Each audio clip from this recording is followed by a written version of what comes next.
He called it a plea. That was the first time that I heard that term, a plea. Is that the right term? I don't know. What do you think? Here's what happened. You see, we started our annual Torch fundraiser this week. The website is givetorch.org. The link you could find in the description. Every donation is doubled. Every donation is matched. And we got a donation on givetorch.org from a podcast listener who had never given a donation before. He doesn't live in Houston. He lives in a different state, in fact. He made a very nice donation, givetorch.org, and he wrote a very kind note with his donation, thanking me for the podcasts, and he left his phone number. So I gave him a call. I wanted to thank him. And he told me, I was listening to your Parsha podcast, and I was listening to the rebroadcast of Parsha's Vayikra, and I heard your plea on the podcast. You see, I recorded a 10-minute spiel about our fundraiser and why we need it and why it's so indispensable and why you need everyone to stop what you're doing right now and go support the fundraiser, givetorch.org. Every donation is doubled. And I asked everyone to give generously, support us so that we can continue. And he tells me, I heard your plea. So I decided to make a donation. A plea. Is it really a plea? Maybe it's like a request or a fancy word, a solicitation. But I'm thinking about it and I kind of like it. I'm going to lean in. It's a plea. We're pleading because we really need your help. Our organization, Torch, does a lot of amazing things. I don't need to persuade you. You know about it. You're a listener of our podcasts. You have a bit of a window into what we do. And you know how important it is, how impactful it is, how indispensable it is, and how much what Torch does is needed in the world. We made a decision. Maybe it was a foolish decision. Maybe it was short-sighted. Maybe it was reckless. It was certainly risky. We made a decision to do only one fundraiser a year.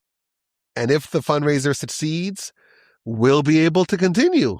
Otherwise, the organization is just not viable. There's no other way to fund it. We kind of pushed all of our chips into the table. So I guess we're pleading. It's a plea for support, a plea for your friendship, a plea for a donation, a plea for an investment. Invest in the great work of Torch. GiveTorch.org. You can find the link in the description. Every donation is doubled. If it's going to be a plea, we can make a plea deal or a plea bargain. Here's the bargain. You make a donation. You support the great work of Torch, givetorch.org. You can find the link in the description. Every donation is doubled. Every donation is matched.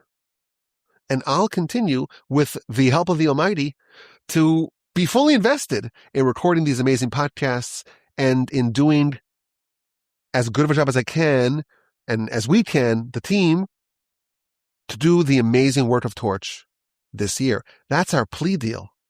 That's our bargain. We're spreading Torah around the world. Thousands, tens of thousands of people are enjoying what we're doing, are being transformed by our content, are being elevated, educated, given new vistas thanks to what we do. We're changing people's lives.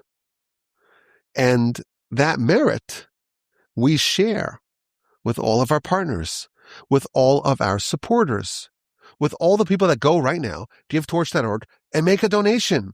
It's a pretty good deal. It's a plea deal. It's a plea bargain. And I always think that this is like the best investment that people make. You go to givetorch.org. You find the link in the description. You make a donation. You give generously. And it's doubled amazing. And then you move on with your life. But what you're doing is you're mobilizing your friends, your partners at the Torch Center in Houston, Texas. They're taking that investment and they're transforming it into Torah, into vibrant Torah, into learning, into transformation.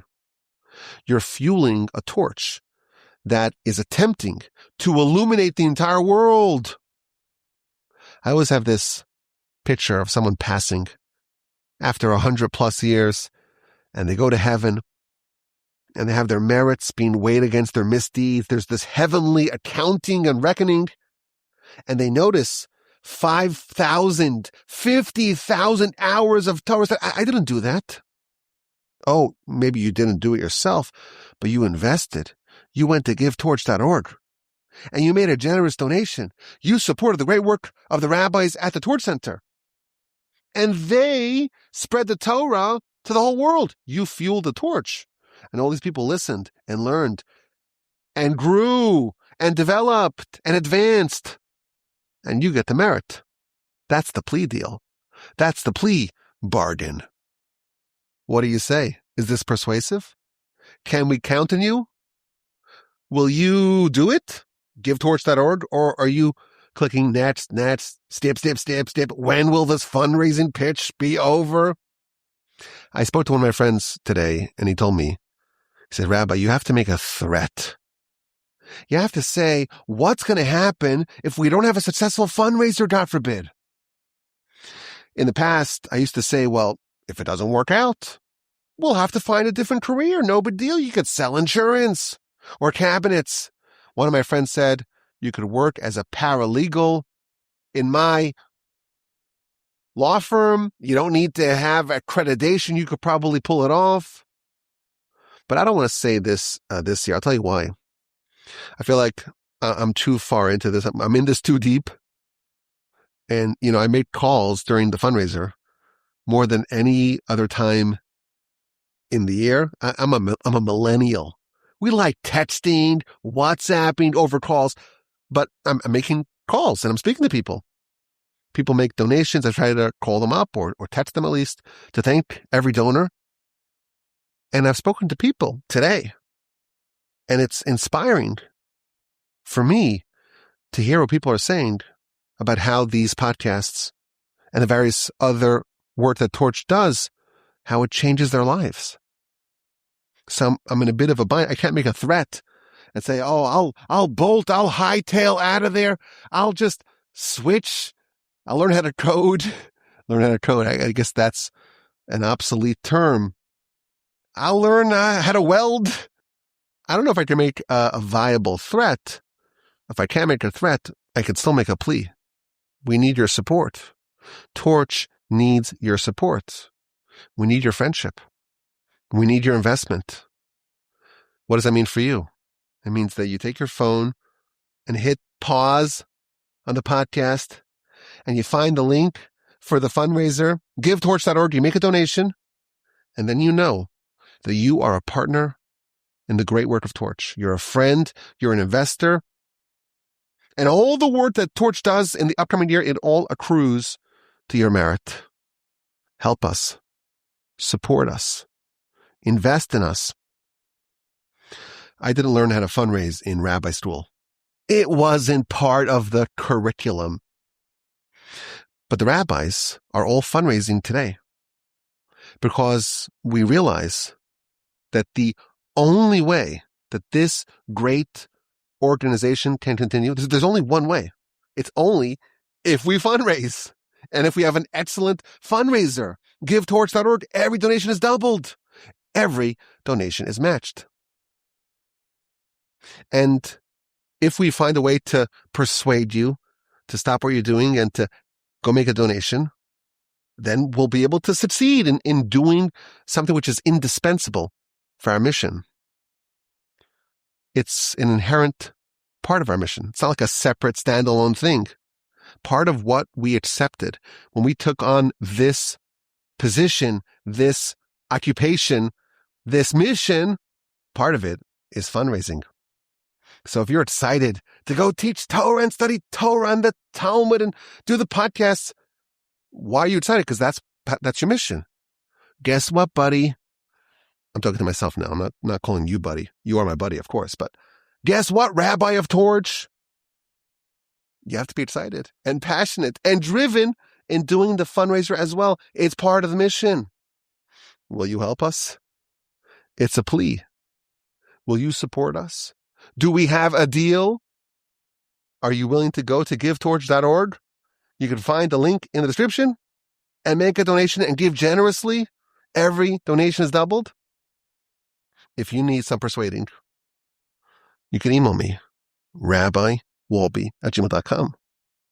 If you need some help making a donation, or you want to send a check, or you want to give us Bitcoin, or you want to do something else, you want to do it a monthly schedule, you don't have to do it all at once, send me an email, rabbiwolbe@gmail.com. Let's do this. Once the fundraiser is over, you're not going to hear about the fundraising till February or March of 2027. And wouldn't that be nice? So let's get this done. GiveTorch.org. Every donation is doubled. The email address is rabbiwolbe@gmail.com. Isn't it a great time? Let's celebrate. We have a brand new book, the Book of Vayikra, the Book of Leviticus. It's Sefer Vayikra, the Book of Vayikra. It's Parsha's Vayikra, and it's all about sacrifices. If you're the kind of person that says, okay, tabernacle week 1, tabernacle week 2, week 3, week 4. Okay, the tabernacle is done. Now we have sacrifices. And this week and next week and much of the Book of Leviticus will be dealing with sacrifices and other associated laws, purity and impurity. And we're going to try to find some lessons that will be valuable and pertinent to us. So let's begin. The Parsha begins, the book begins, Vayikra el Moshe. And he called to Moshe. Vayidaber Hashem elav, and God spoke to him from the tent of meeting, saying. This is the introductory verse. God's going to convey to Moshe the laws of sacrifices, beginning with the laws of the Olah, the elevation offering, which is the offering that's offered entirely for God. And there are different varieties of that. There's the big animal, the livestock, and then the smaller animal, the sheep, and then the birds. And that's chapter 1. Chapter 2, well, that's also an offering, but the meal offering, the flour offerings. And then we have the Shelamim offerings, and then the sin offerings of the many varieties. And it begins, Vayikra. God called to Moshe, and God spoke to him. And the commentaries note that the first verse of our Parsha, it has 2 verbs. Vayikra el Moshe. He called to Moshe. Vayidaber Hashem elav, and God spoke to him from the tent of meeting. So there's a summons, God called him, Vayikra el Moshe, and then there is a speech, God spoke to him. But it is interesting, and this is kind of us trying to go a bit deeper and deeper. Dad, year 8, that's the theme of the Parsha podcast this year. To go beneath the surface and to analyze and scrutinize the Parsha with a bit more of a fine-tooth comb. If you look very carefully, you will notice that the first 3 words of our Parsha, of our book, it does not identify who is doing this to Moshe. Vayikra el Moshe, and he called to Moshe. Well, who's he? We don't know. It doesn't say Vayikra Hashem el Moshe. Hashem, God, called Moshe. It just says Vayikra el Moshe, and he called Moshe. Well, who called Moshe? Doesn't say. And then the next verb, Vayidaber, and he spoke. It says Vayidaber Hashem, and God spoke to him. So isn't it interesting that the verse does not identify who summoned Moshe? Of course, we discover that God spoke to him. So we can interpret from that God must have summoned him as well. But that is not explicit in the verse. And the question is, why? Why would the verse not say, and God summoned Moshe and spoke to him? Instead it says, and he, the unidentified one, summoned Moshe and God spoke to him. Interesting observation. It's a little bit of a more nuanced view of the verse. And I saw something very fascinating, which I found to be very powerful. God spoke to Moshe, yes, but Moshe was summoned. And he was summoned, and in that part of the verse, it does not tell us who did that. Who summoned Moshe? We don't know. We discover later on that God spoke to him. So we can interpret that God summoned him, but when Moshe was summoned, he didn't know that it was God who was summoning him. And the commentaries tell us that God is always in communication with us. We're not here on our own. The Almighty is going to intervene. Of course, we're not real prophets. We work for a non-prophet, we like to joke, right? There's no prophets anymore, right? But God is nevertheless still in constant communication with us. But the only way we can ever even expect or hope to hear what God has to tell us, that is only if we are attentive, if we are receptive, if we are impressionable to be able to hear when we are summoned. When you're going to be summoned, you're not going to know who is summoning you. Only after a person is present, they've been summoned and they're present, only then could they possibly hear anything that resembles God speaking to them. Most people, they live life and they're busy and they have their kids and they have their siblings and they have their parents and they have their schooling and their boss and their TV shows that they got to follow and their sports. And of course, it's an election season, the politics. We're busy. And the only way, so to speak, that we can break out of this little cocoon that we're in and think about what really matters and think about what's going to happen after we die and think about the vitality of our soul and think about what really we should prioritize in our life. What's going to endure beyond our short stint in this world? And to think about God and to think about the spiritual realm. The only way that we can break out of that, it's only if we become attentive people. If we realize that we're going to be summoned, and only after we're present and we're ready to hear, and we're receptive to the message, only then can we make out the faint sounds of God, so to speak, communicating with us. A few months ago, in the book of Genesis, do you remember that? Genesis, Abraham and Noah and Jacob and Isaac and all the drama. We recorded a podcast called Abraham, one of my favorite episodes hitherto.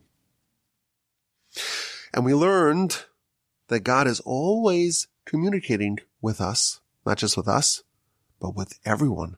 Every person throughout all of history at all times is constantly being told, Lech lecha, go make something of yourself. And only Abraham heard that. And only Abraham acted upon that prophetic message that is ubiquitous to all. What separated Abraham from everyone else is not that Abraham got a prophecy, whereas no one else did. Abraham was receptive to it. He was ready. When he was summoned, he came even before he knew that it was God trying to reach out to him. And by the way, this is explicit in the storyline of Moshe. In Exodus, we read about Moshe, and he's a baby and he's placed in a box floating on the Nile. And then in a fortuitous turn of events, he grows up in the house of Pharaoh as the adopted son of Pharaoh's daughter. And then he comes of age and he goes out to investigate and see the well-being of his brethren. And he begins to intervene. He kills the Egyptian who was striking a Hebrew, and he intervenes in the standoff, in the scuffle of the two Hebrews, and eventually he's sent away. And he goes to Midian, and once again he sees the daughters of Jethro being harassed, and he stands up for them. He valiantly defends the defenseless, the vulnerable, and he marries one of Jethro's daughters, Zipporah. And then he has this incredible experience at the burning bush. Chapter 3 of the book of Exodus. And how does that story go? Moshe was a shepherd of his father-in-law's flock. And he's traveling by Mount Sinai, we discover later on. And he sees an odd sight. He sees a burning bush. And although the bush is ablaze, it's not being consumed. And he goes to investigate. And the verse says that God saw that Moshe was interested. And he had turned off the path to go inspect what was happening. And because of that, God spoke to him. When Moshe sees what's happening around him being a bit strange, he's open to it. He's receptive to it. He is at attention to the world around him. And that is the background for his prophecy. And Moshe is the same thing. Vayikra Moshe. Moshe was summoned. He was ready. And once he was ready, God spoke to him. We are always recipients of divine communication. But there is a prerequisite, and that is Vayikra Moshe. When God calls you, you won't necessarily know that God is calling you. And the lesson, I think, for us, just to get started here on this Parsha podcast, the first one in year 8 of the Parsha podcast, the first one in the book of Vayikra, of Leviticus. The lesson for us is to try to live a more mindful life, paying attention, being aware that there's something beyond what we can see and interface with on a sensory level. That's what we're doing here at the Parsha podcast, going deeper and deeper, behind the veneer, beneath the surface, into the substrata. That's the attitude for someone who wants to take life to the next level. And that's segment 1 of this week's Parsha podcast. Let's go on to segment number 2, in verse number 2.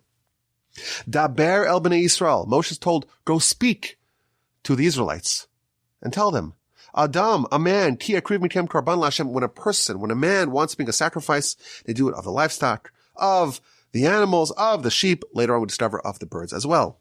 This is the introduction to sacrifices. When an Adam wants to bring a sacrifice, they must choose which animal to bring, either a large animal or a medium-sized animal or a bird. This is the Ola offering, chapter 1 of Leviticus. Now Rashi notes the unusual use of a phrase or of a term. The word Adam, it means, of course, a man. Humanity, man, Adam. But it's also the name of a very important, consequential person, namely Adam. Adam is Adam, from the Adam and Eve story from Genesis, the primordial Adam. And the commentaries kind of hone in on this use of term. Why does the introduction, the first word of the instruction of sacrifices is Adam, is man, but doesn't use the typical term ish, a person. It uses the word Adam, which can also refer to the original Adam of Genesis. So Rashi tells us that it's not a coincidence. There's a lesson. You want to bring a sacrifice? You must be like Adam. Adam, he never stole. How could he, right? If you're the only one around, well, it's all yours by de facto. Well, Adam, he actually brought a sacrifice, as we shall discover. But if Adam brought a sacrifice, it cannot possibly be stolen. The whole world is his. When you bring a sacrifice, you too must be Adam-like. You cannot bring a stolen animal. You go to your neighbor, you see he's got a nice, juicy sheep or a bull, and you think, well, that will make a great sacrifice. And I'm not going to take it myself. I'll give it to God in the temple, in the tabernacle. That is an invalid sacrifice because it's not like Adam. Adam didn't steal. We must not steal if we want to bring a sacrifice that is not disqualified. So this is an interesting idea. Like the first qualification of a sacrifice is that it must be Adam-like. It cannot be stolen. And I think this may get to some of the deeper ideas behind sacrifices. And that is that, what's a sacrifice? There has to be a degree of sacrifice, of self-sacrifice. You take something which is yours, which is precious, which you worked hard for, which costs you money. You take something which is valuable to you and you consecrate it. You give it to God. You take something that's yours and you dissociate yourself from it and say, I want to give it to God because it's really, after all his. And therefore, if someone steals, it's very easy for me to be generous with your money because it's your money. I always tell my kids, here's my credit card, but make believe that you're paying for it, okay? Don't just say to your friends and all the neighbor, come on, put it on the card. Another round for everyone, right? You don't do that with my credit. You could do it with your credit card, not with mine. Why? Because we all have a tendency to be a little bit more generous with someone else's material assets. And the first thing we learn, sacrifices, it must be like Adam. And Adam didn't steal. We may not steal if we want to bring a sacrifice as well. That's one idea. Now, the Kli Yakar, one of the great commentators on the Torah, he says something very interesting. And this is an idea that can be more broadly applied to just sacrifices. None of us have brought a sacrifice before. Well, I'm not speaking for you, actually. I've never brought a sacrifice, and our temple has not offered a sacrifice in almost 2,000 years. That's a long time. We're an ancient people, but even by our standards, 2,000 years, that's a nice, hefty chunk of time. So a large portion of our religious life, a large portion of the Torah is not or has not been applicable for a very, very long time. And of course, we hope and we pray that very soon all these laws will once again be activated with the third temple. May it be rebuilt very soon. But for a very long time, we have not had the privilege of fulfilling these laws. Rashi lived almost 1,000 years ago. He was born in the year 1040. Now it's 2024. So that's in 16 years. It'll be exactly 1,000 years from the birth of Rashi. Rashi, he arrives about 1,000 years after the temple was destroyed and sacrifices ceased. So it's been so long. And we read these parshios every year, and it seems more and more and more academic. Of course, our prayers are modeled after the sacrifices, and even during the prayers, we're supposed to invoke the sacrifices. So sacrifices are still a big part of Jewish life, but it's still theoretical. And therefore, it's important, I think, for us to try to bring it down to ourselves, to try to find some lesson, some insight that can be applicable to us in our current state. And as of this recording, Wednesday, March 20th, the year 2024, we don't have a temple. By the time you listen to this, who knows? Maybe the temple will have been rebuilt, and you'll be like, Rabbi Wolbe he's obsolete because he's talking about a temple-less world. Maybe. I hope so. I hope that happens really soon.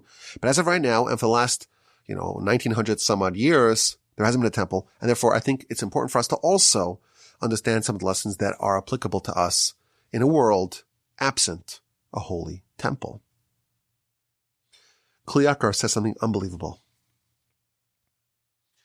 Adam, the first word of the instruction of sacrifices is the word Adam. Not Ish, not a person. Adam. Adam. Adam, he is the model. He is the prototype. He is the exemplar of sacrifices. Now we are told, the verse in scripture tells us that Adam brought a shar par, which means an ox bull. He brought a very hefty, strong, robust, tumescent sacrifice. And the Midrash tells us, and we mentioned this in the past, that the animal that Adam offered as sacrifice had only one horn, not the typical two on today's bovines. So Adam did bring a sacrifice. And even though it's not mentioned in the Torah, one of the commentators says, well, you don't need to mention it because it's obvious. If you were Adam, certainly you would bring a sacrifice. But Adam, he is the embodiment of sacrifice. And the first word of the narrative of the instruction of the sacrifices is the word Adam. Adam, because he really embodies what it's all about. Well, how so? Adam had two sons. Later on, he had more, of course. But Adam's two sons were Cain and Abel. And they both brought sacrifice. This is explicit in the Torah in chapter 4 of Genesis. Cain brought a sacrifice. Abel brought a sacrifice. And because Cain, he was a farmer, so he brought fruits. And we discovered later on that it was flax. He brought flax. And Abel was a shepherd, so he brought an animal sacrifice. And I don't want to spoil it for you if you don't know the story, but Abel's sacrifice was accepted. Cain's sacrifice was rejected. And Cain has a discussion with God. And God explains to Cain why his sacrifice was rejected and what he could do to improve. But Cain is not mollified. And he rises up and he kills his brother. And these are the sons of Adam. Not Adam, his sons. And if you study the story very carefully with the commentators, you discover something unbelievable.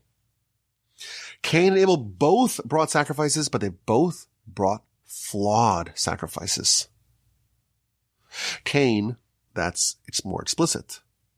He brought a low quality produce as a sacrifice. Whereas Abel, he brought mi b'choros sono, from the choicest of the flock. Cain, he brought the low quality.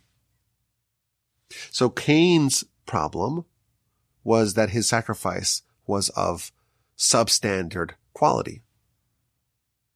Abel's sacrifice, well, that was high quality. The highest standards, the best, the choicest. But Abel as well, his sacrifice was not ideal. And the reason why is because Vehevel hivi gamhu. Hevel, Abel, he brought also. Who brought it first? First, Cain brought a sacrifice.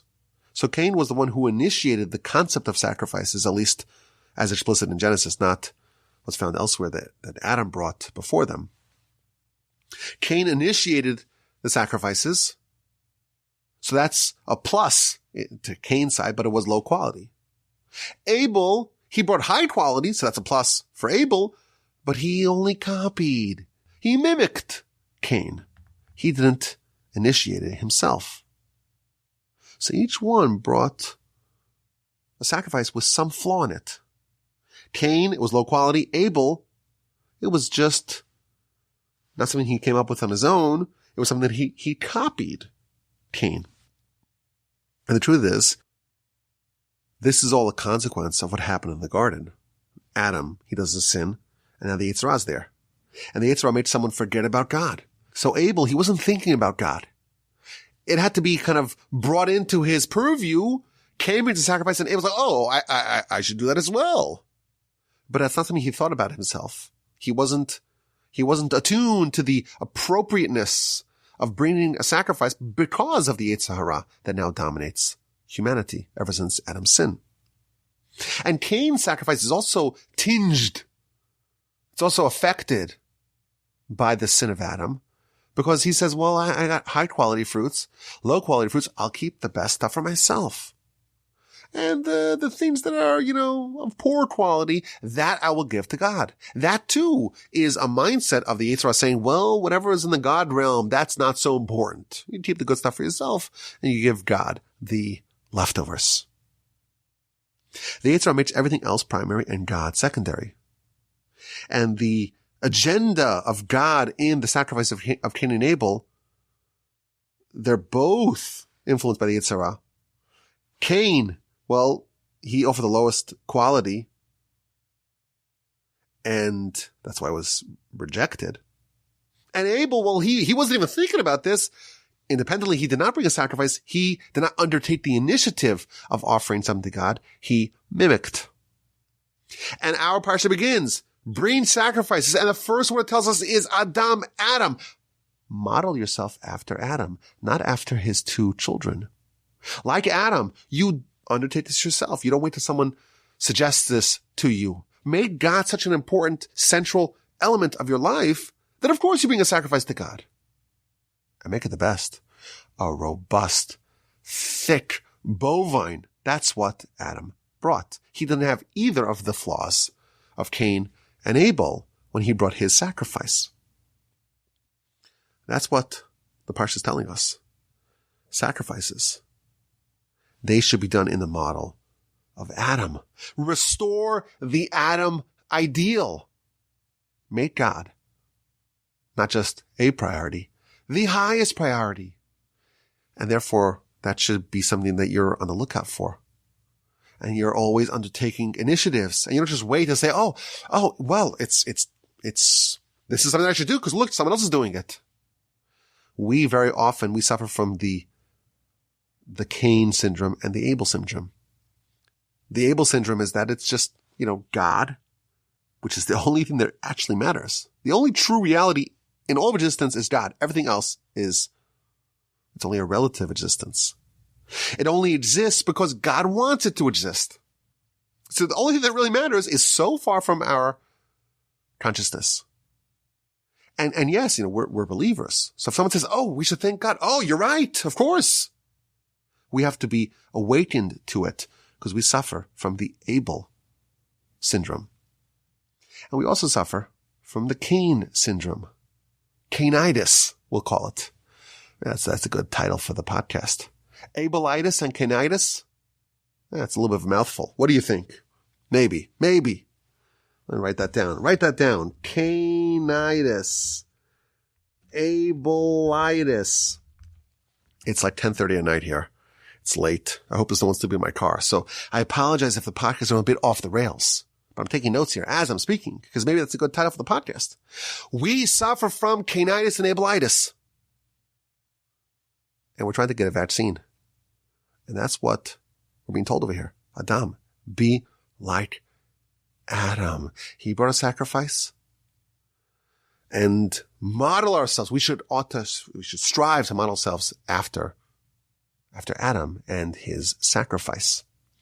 A very powerful idea, a much deeper view on sacrifices in general, what they're supposed to do to us, what is the lesson for us, and why the Torah here uses the word Adam as the introduction, as the beginning of the narrative of sacrifices. And now for segment number 3.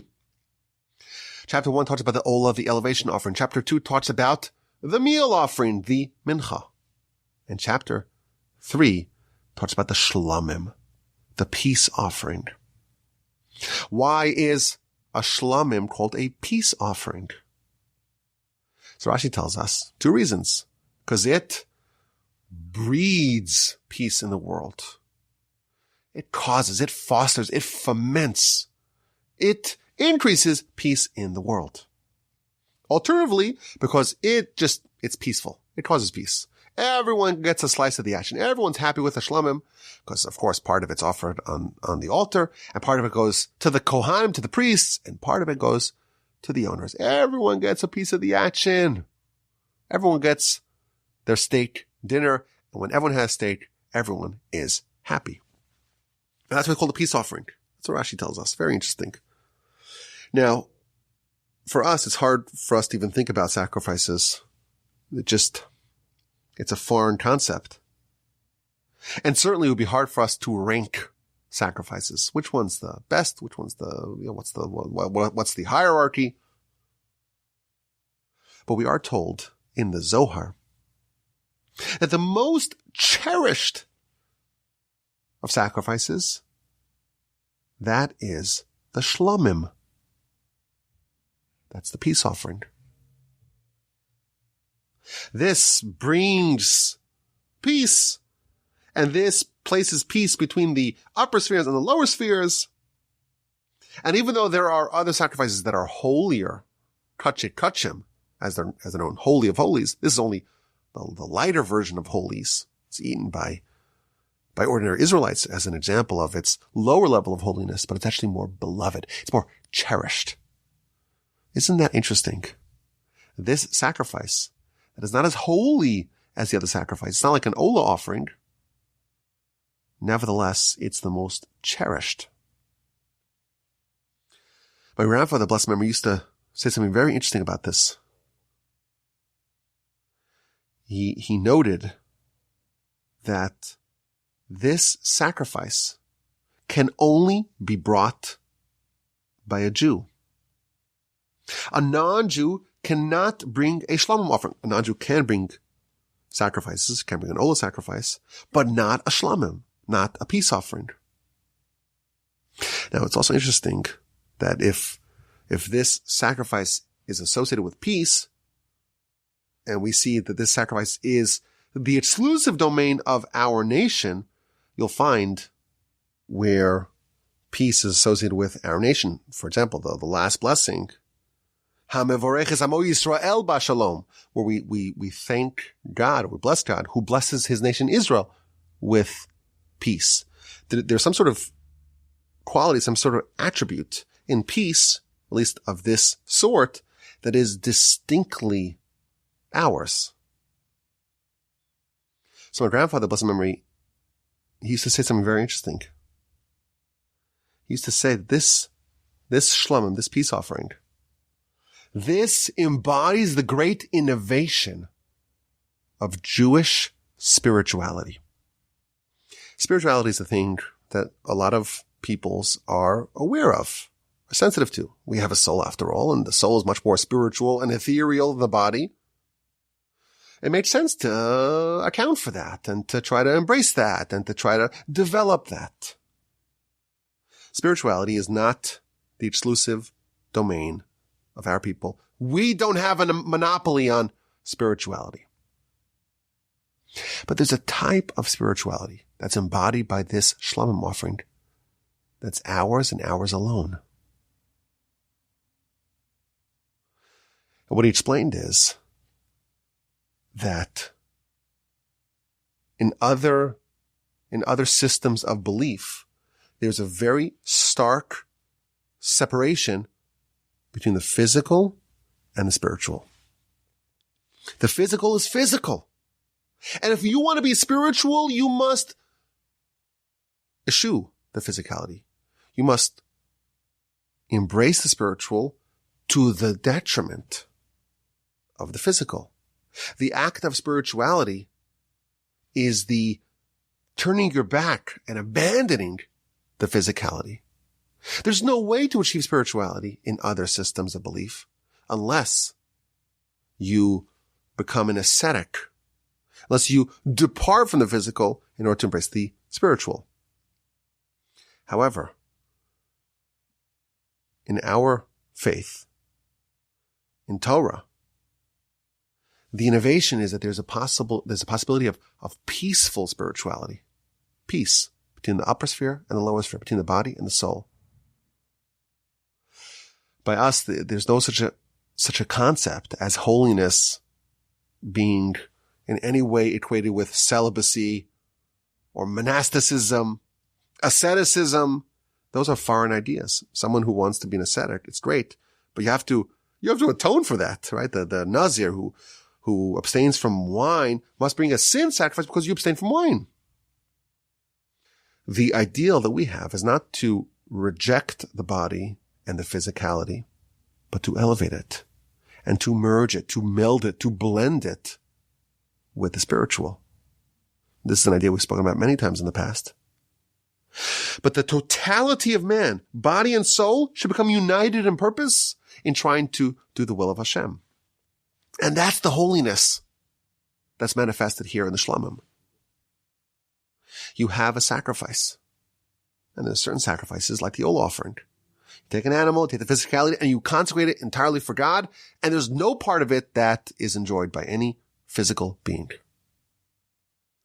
And that's very spiritual. And that's open for everyone. But there's a type of peaceful spirituality where there is a harmonization of body and soul. Sacrifices. Part of it's put on the temple, the Shelamim, and part of it goes to the Kohen. And part of it goes to the ordinary, standard issue Israelite. What business do you have to eat from a sacrifice?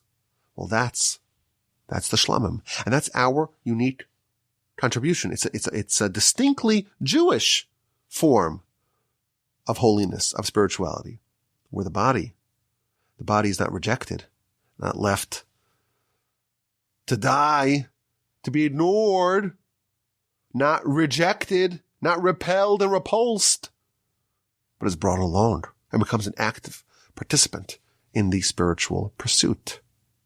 The body and soul can both be delighted. And that is the definition of Jewish spirituality.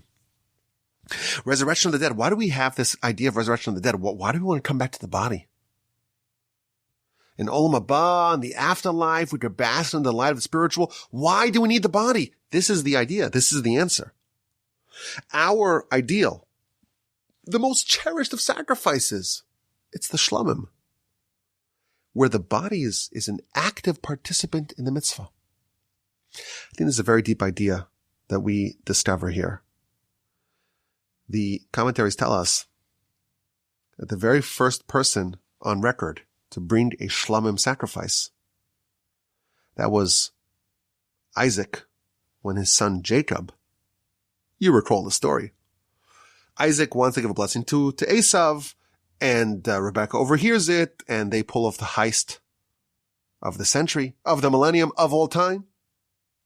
And Jacob impersonates his brother, gets dressed up like him, and they take two animals, and they bring the meat to Isaac, and Isaac is blind, and he's not sure who this is, the voice of Jacob, and the hands of Esav, and ultimately he gives him a blessing. And this is the point of the irreversible departure of Jacob and Esav. And the commentaries tell us that the two animals are because that night was Pesach, was Passover, and one of them was for the Korban Pesach, for the Paschal offering, and one of them, that was the Shelamim. The first time there was a Shelamim sacrifice was when Jacob went on his distinct path away from Esav. And by the way, what happened then? Before Isaac gave a blessing to Jacob, he says that the aroma of my son is like the aroma of the field that Hashem blessed. And Rashi there tells us that he experienced paradise on earth. Paradise. That's in heaven, I was told. This place is not paradise. Oh no, that's the secret of the Shelamim. That's the secret of this form, this elevated form of spirituality, where even in this world, there's the possibility of harmony. Body and soul can experience this incredibly ethereal, elevated experiences. That's our secret. That's our grand innovation. I thank you for listening to this Parsha podcast for Parshas Vayikra. My name is Yaakov Walby. I'm your friend, and I'm the host of the Parsha podcast. And I am right now in the Torch Center in Houston, Texas. And our organization, Torch, is having our annual fundraiser. And this is the last you're going to hear about the fundraiser, the last pitch. GiveTorch.org. Link is in the description. Have a wonderful day. Have a splendid rest of your week. An incredible, uplifting, exuberant Shabbos upcoming. And please God, with the help of the Almighty and with your listenership and friendship, we will talk again next week.